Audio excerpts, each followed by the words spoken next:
सदियों तक इंसान बीमारियों को एक रहस्य समझता रहा।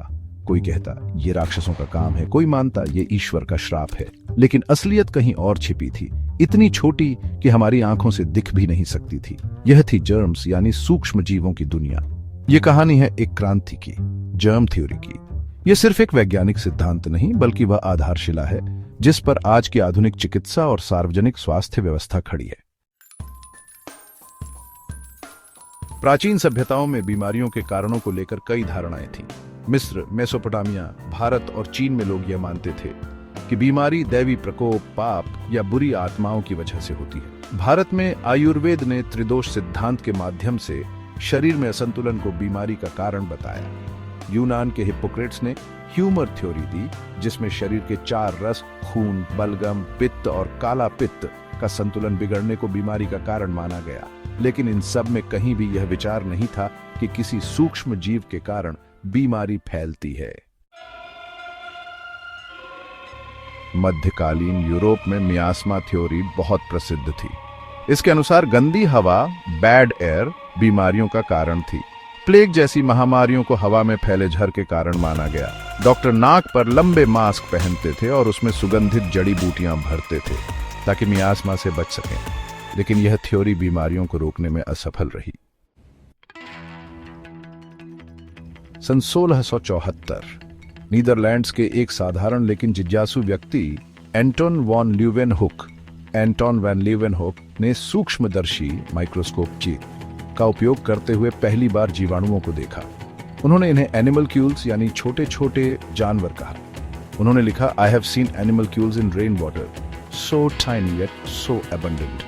मैंने वर्षा जल में इतने सूक्ष्म और प्रचुर जीव देखे हैं कि उन्हें देखकर मैं चकित रह गया। लेकिन उस समय किसी ने यह नहीं सोचा कि यही छोटे जीव इंसानों को बीमार भी कर सकते हैं। 19वीं सदी, विज्ञान में बदलाव की लहर चल रही थी।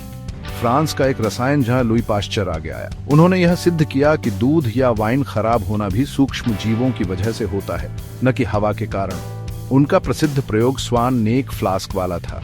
उन्होंने दिखाया कि जब फ्लास्क में हवा तो आ सकती है, पर सूक्ष्म जीव नहीं, तो उसमें कुछ नहीं सड़ता।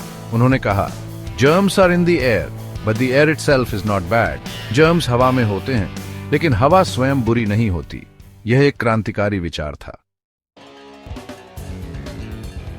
लुई पाश्चर की खोजों को वैज्ञानिक प्रमाण देने का कार्य किया जर्मनी के महान वैज्ञानिक रॉबर्ट कोच ने।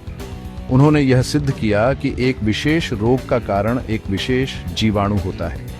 उन्होंने कोच के 4 नियम बनाए। 1, रोगी में यह सूक्ष्म जीव मौजूद हो। 2, इसे लैब में अलग किया जा सके। 3, इसे किसी स्वस्थ प्राणी में डालें तो वही रोग उत्पन्न हो। 4, फिर से उस जीवाणु को नए रोगी में खोजा जा सके। उन्होंने ट्यूबरकुलोसिस के जीवाणु माइकोबैक्टीरियम ट्यूबरकुलोसिस की खोज की और 1905 में नोबेल पुरस्कार भी जीता। अब दुनिया ने मान लिया, रोगों के पीछे हैं ये अदृश्य जीवाणु। इस विचार ने चिकित्सा जगत में भूचाल ला दिया। डॉक्टर अब ऑपरेशन से पहले हाथ धोने लगे। अस्पतालों में सफाई पर जोर दिया जाने लगा। बच्चों के टीकाकरण का अभियान शुरू हुआ। हंगरी के डॉक्टर इग्नाज सेमेलवाइस ने सबसे पहले सिद्ध किया कि डॉक्टरों द्वारा हाथ न धोने से महिलाओं में प्रसव के बाद बुखार फैलता है। उन्होंने कहा, hand washing with chlorinated lime can save lives. Chlorine युक्त पानी से हाथ धोने से जान बच सकती है। उन्हें समाज ने पागल कहा, लेकिन आज उन्हें हैंड हाइजीन का जनक कहा जाता है। लुई पाश्चर ने रेबीज के खिलाफ पहला टीका बनाया। इससे पहले 1796 में एडवर्ड जेनर ने चेचक के खिलाफ टीकाकरण किया था। उनकी प्रसिद्ध पंक्ति थी, the cowpox protects from smallpox. गाय की चेचक मानव चेचक से सुरक्षा देती है। टीकाकरण ने पोलियो, डिप्थीरिया, टेटनस जैसी बीमारियों से लाखों जानें बचाईं।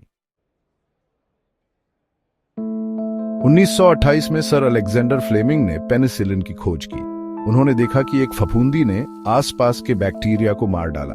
उन्होंने लिखा, one sometimes finds what one is not looking for. कभी कभी हम वो पा लेते हैं जिसकी तलाश नहीं कर रहे होते। पेनिसिलिन के बाद कई एंटीबायोटिक्स आए, जिन्होंने तपेदिक, निमोनिया, प्लेग जैसे रोगों को काबू में किया। जर्म थ्योरी को वैज्ञानिकों को सिद्ध करने में भारी संघर्ष करना पड़ा। कई बार उन्हें समाज ने नकारा, अपमानित किया, मानसिक रोगी बताया। सेमेल्विस की मानसिक अस्पताल में मौत हुई।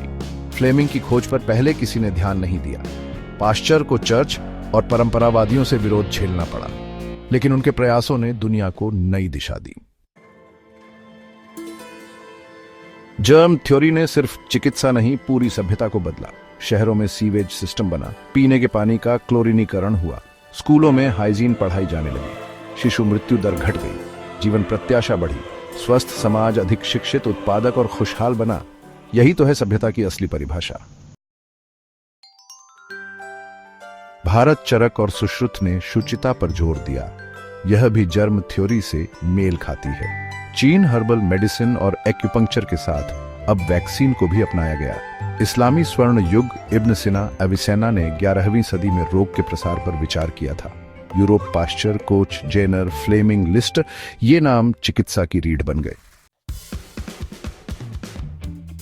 In the field of observation, chance favors only the prepared mind.